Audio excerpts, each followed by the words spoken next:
मनोज जरांगे पाटलांनी सरकारला निर्वाणीचा इशारा दिलाय। जरांगेंनी आरक्षणासाठी आरपारच्या लढाईची घोषणा केली आहे। 30 मे रोजी अंतरवाली सराटीमध्ये आमरण उपोषण करणार असल्याचं जरांगेंनी जाहीर केलं। मात्र यावेळचं उपोषण अत्यंत कठोर होणार असल्याचं त्यांनी म्हटलंय। देशात असं उपोषणच झालं नसेल असं उपोषण आपण करणार आहोत। 30 तारखेला उपोषण सुरू होईल। मंडप टाकणार नाही, सावलीत बसणार नाही, थेट रखरखत्या उन्हात बसणार। मी उष्माघाताने मेलो तरी त्याला सरकार जबाबदार असेल असा देखील निर्वाणीचा इशारा त्यांनी दिला आहे। दरम्यान कोणत्याही समाज बांधवानं अंतरवालीत येऊ नये, तसंच उद्रेक करू नये असं आवाहन जरांगेंनी केलं आहे।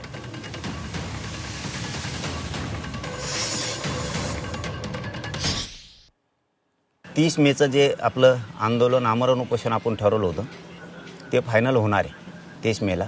परंतु त्याच्यात फक्त थोडा जास्तीचा बदल केला आहे आपण।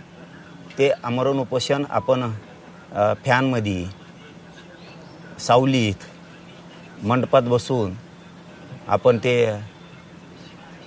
काय आणखीन सुविधा करून करत होतो ना। समजा सगळे तसंच करतात, मीच नाही तर सगळे तसं करतात। मला अंतिम टोकाचं आणि कठोर आमरण उपोषण करायचं आहे। रखरखत्या उन्हात मी हे उपोषण बास टाकून करणार आहे।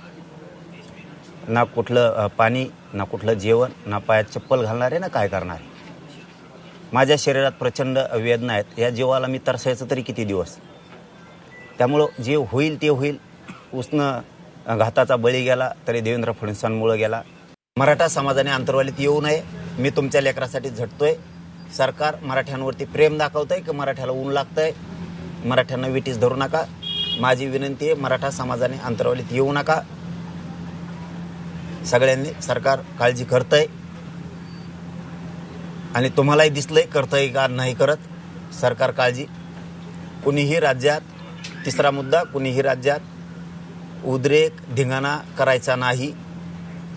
सगळ्यांनी शांततेत, मी तुमच्या समाजाच्या लेकरा बाळाच्या कल्याणासाठी मी मरायला तयार आहे।